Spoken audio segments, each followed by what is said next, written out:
बनौले बड़ा का भाई? का भाई? हाँ अपन देह में देखत।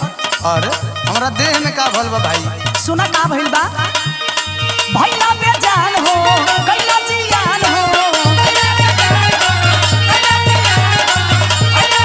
जिया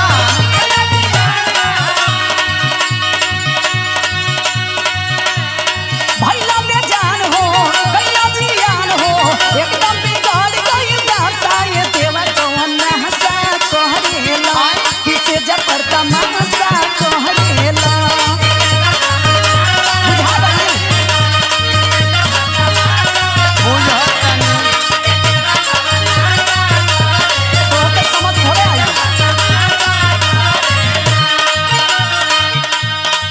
ई ताहरा ना बुझाई। तब केकरा बुझाई बताई? छोड़ा जाएगा। कैसे हम छोड़ी दी? सुना जाएगा आज हो नहीं के मिजाज हो। ना ना हम छोड़ब ना। देखो मान जा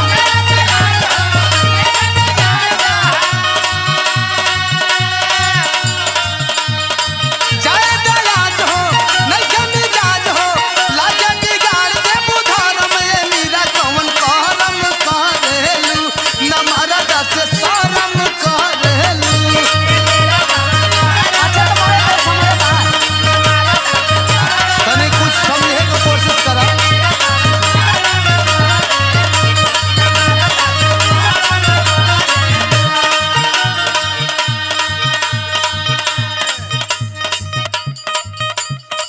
हमके कुछ समझ में नहीं आवत कि का करी। का कहरं कौन बा हमसे तू बात ना हो।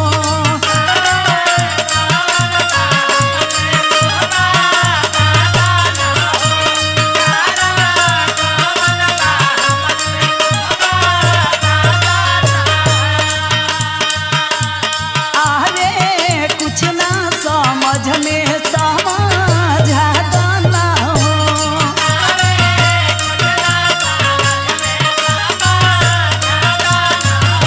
अरे मैं समझावे के का बा भाई?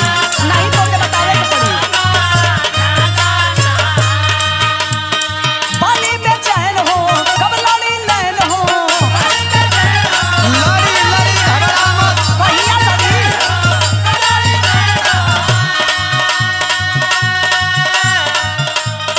बाली बेचैन हो कब लड़ी नैन हो खेलेला हमसे कौन पासा ये देवा कौन हंसा कहरेला अच्छा। किसे जपर तमाशा कहरेला।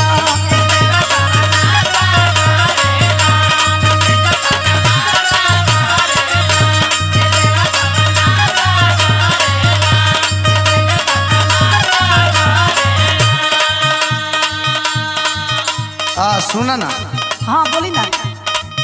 तू झूठाऊ कंफ्यूज हो। अच्छा तो हम ही खाली कंफ्यूज बनी। सुना हाँ बोली। नाही बात बाले रानी जवान बुझतर। अरे तो कौन बात बा? धीरे धीरे कुछ समझ में आ जाए सुनत रहा।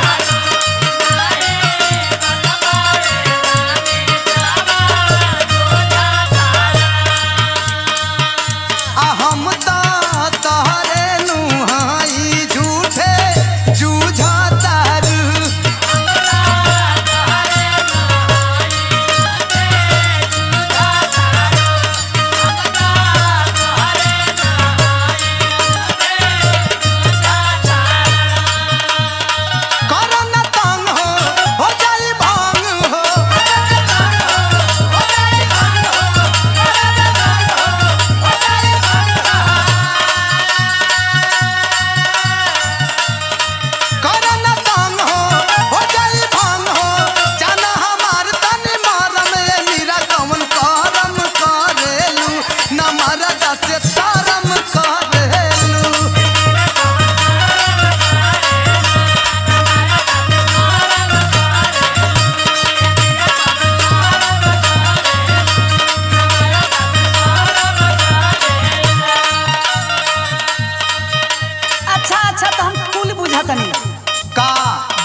हमके समझ में नहीं आवत रहुआ हमके इने सोने छटकावल करतनी।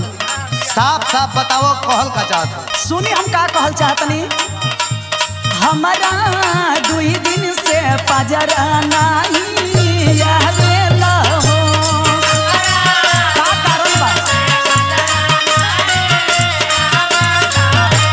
तनी बर्दाश्त ना करो।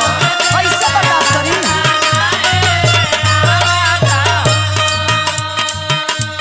लागे मेहरी के सुख बहरे पावेला हो। आही दादा ई का कहतन तू? हमारा तो सब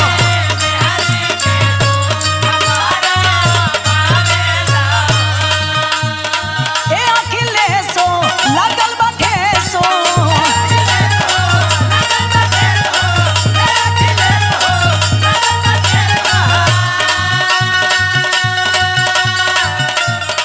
ए अखिलेशो लागल बा ठेसो।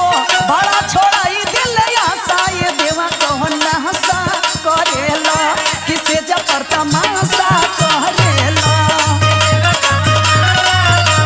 अरे दादो दादा हमके खुद समझ में नहीं आवा कि कौन नशा ई करत हन।